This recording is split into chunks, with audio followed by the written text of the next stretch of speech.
Yo, what's good everyone? Thank you for tuning in to today's video. As you can tell by the title, we are back again with yet another review. But before we dive into all of that, I want to welcome back all of my returning subscribers. And if you are new around here, welcome to the channel. On this channel, we do release brand new sneaker content just like this each and every week. So if you haven't already, please make sure to smash that subscribe button. Also, do make sure the bell notification is switched on so you never miss a video. And if you do end up enjoying this video, please give it a massive thumbs up. I know you're probably sick of hearing it, but honestly, it really does help getting this video out to more and more people so we can keep expanding our community. And with all the formalities out of the way, we now just go ahead and dive straight in.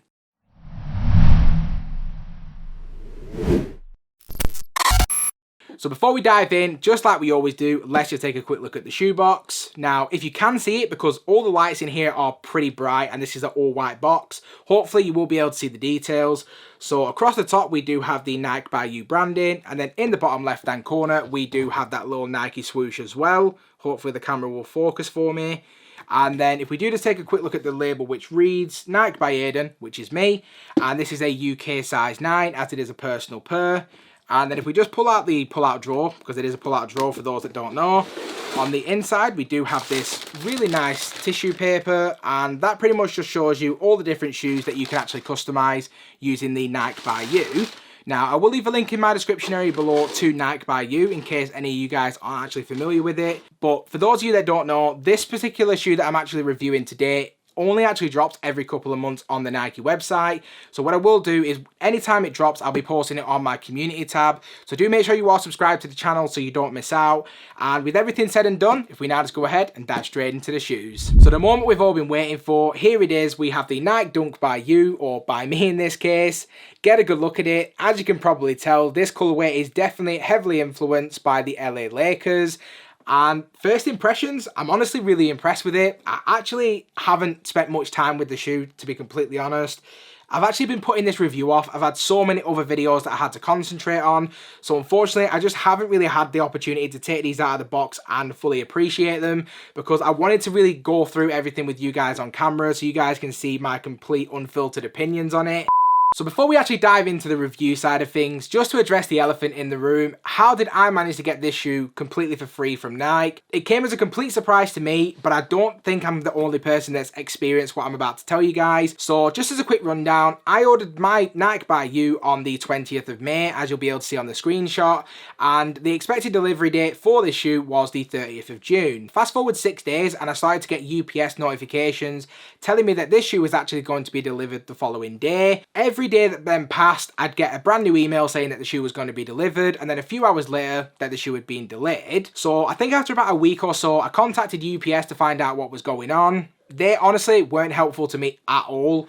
All they asked me to do was fill in a claims form to say that it had been lost in the post. I hadn't even bothered to even think about that, because the fact is this shoe wasn't even supposed to be delivered until the 30th of June. So I definitely wasn't going through the whole hassle of claiming that it had been lost. I figured I'll just give it a little bit more time and see how I get on. I then reached out to Nike to let them know what the situation was, see if they knew anything else more about it and could kind of shed some light on it. They was actually really helpful to me. They actually assigned a dedicated person to deal with the issue, and as you can see from the email, they advised that they was going to be contacting UPS on my behalf. Fast forward another few days, I carried on getting those UPS notifications. Nothing was changing. Every day, new UPS notification was coming through. I then got another update from Nike saying that they hadn't heard from UPS, so they would be contacting them again for a further update. And then a few days passed once again, and finally I managed to get my delivery of this shoe. I can't remember the exact date, I'm going to be honest, but hopefully I will have the screenshot on the actual screen so you guys can see exactly when the shoe was delivered. And then surprisingly, out of the blue, a few days passed once again, and I got another email from the dedicated person over at Nike advising that the shoe had been lost between the warehouse and UPS, and I was actually going to be getting a full refund. I have no idea who dropped the ball. I'm not exactly sure what I'm supposed to do with this information. Am I supposed to call up and pay them? Am I supposed to send it back? Honestly, I have no idea what I'm supposed to do at this point. If any of you guys have experienced anything even remotely similar, please make sure to leave me a comment in the comment section. I would really love to know who's had a similar experience, or if this is a one-off. It was really frustrating dealing with all the UPS emails, I can't lie, because every single day I was getting excited for the shoe to come through, and then every day it wouldn't be delivered. And after a week and a half to nearly 2 weeks, I was getting to the point where I was hoping that the shoe was lost just so the emails would stop. It's time to stop! It's time to stop, okay? No more! So now that all of that's out of the way, if we jump straight into the review, starting out with the uppers and then working our way down. If we start from the toes up to begin with, as you can see, we do have this really lightly tumbled all purple leather material, and the same purple leather can also be seen wrapping right the way around the toe and through the mudguard. As far as the quality of the leather is concerned, which is something we pretty much touch on all of my reviews, it's alright, I'm going to be honest, it's nothing too premium.